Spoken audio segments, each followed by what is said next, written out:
ಇವಾಗ ಯಾರೋ ಬಿಸ್ನೆಸ್ಸಲ್ಲಿ ಕ್ಲಿಕ್ ಆಗೋದ್ರು ಅಂತ ಅಂದ್ಕೊಳ್ಳಿ, ಅವ್ರಿಗೇನಾದರೂ ಮಾನಸಿಕವಾಗಿ ಅಕಸ್ಮಾತ್ ಇಫ್ ದೇ ಆರ್ ಕ್ಲೋಸ್ಡ್, ಅವ್ರಿಗೆ ಜ್ಞಾನದ ಬಗ್ಗೆ ಅಷ್ಟು ಓಪನ್ನೆಸ್ ಇಲ್ಲ ಅಂದರೆ ಏನಾದರೂ ಹೇಳೋಕ್ಕೋದ್ರೆ ನನಗೆ ಹೇಳ್ಕೊಡೋಕೆ ಬರ್ತಾರೆ, ನನಗೆ ಗೊತ್ತಿಲ್ವಾ ಅಂತ ಅನಿಸುತ್ತೆ.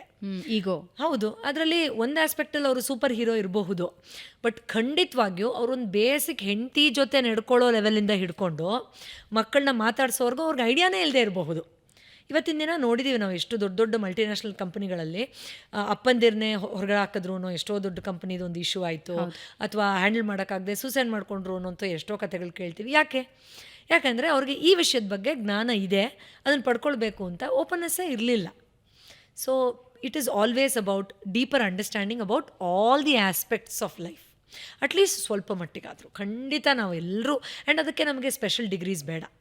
ಸಾಮಾನ್ಯರಲ್ಲಿ ಅತಿ ಸಾಮಾನ್ಯರೂ ಕೂಡ, ಇನ್ಫ್ಯಾಕ್ಟ್ ನನಗೆ ಎಷ್ಟೋ ಸತಿ ಅನಿಸಿದೆ, ನೀವು ಏನು ಓದಿದ್ರೆ ಏನೂ ಇಲ್ಲ ಅಂತಾರೆ, ಬಟ್ ಅವ್ರು ಎಷ್ಟು ಚೆನ್ನಾಗಿ ಮಾತಾಡ್ತಿರ್ತಾರೆ ಅಂದರೆ ಜೀವನದ ಬಗ್ಗೆ, ಮಾನಸಿಕ ಆರೋಗ್ಯದ ಬಗ್ಗೆ, ಸಂತೃಪ್ತಿ ಬಗ್ಗೆ.